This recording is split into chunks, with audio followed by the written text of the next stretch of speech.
রাস্তা এখনো, আর পা কেটে গেছে, ঢেউ ছিল, ঢেউটে পড়ে পা কেটে গেছে। যেহেতু পাটা জ্বালা করছে, বেশি জোরে হাঁটতে পারছি না, কষ্ট করে যেতে হচ্ছে আর কি।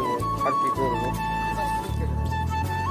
এমনই পাথর, এরপরে যদি একটুখানি লাগে সেখান থেকে রক্ত রক্ত তো বেরোবেই।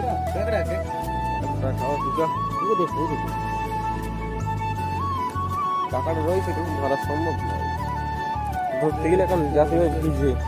আরে ভিজবে না, তো ওর মতন হয়ে যাচ্ছে এদিক দিয়ে, আমি যাচ্ছি এদিক দিয়ে, কারণ এদিক দিয়ে সব পাথর, এখানে আমার সামনেই পাথর, এদিকে পাথর আছে, ওদিক দিয়ে তাড়াতাড়ি হয়ে যাবে, এদিক দিয়ে তাড়াতাড়ি হবে।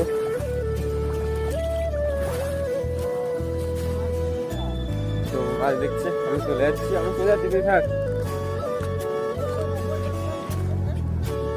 আজকে সব যাই।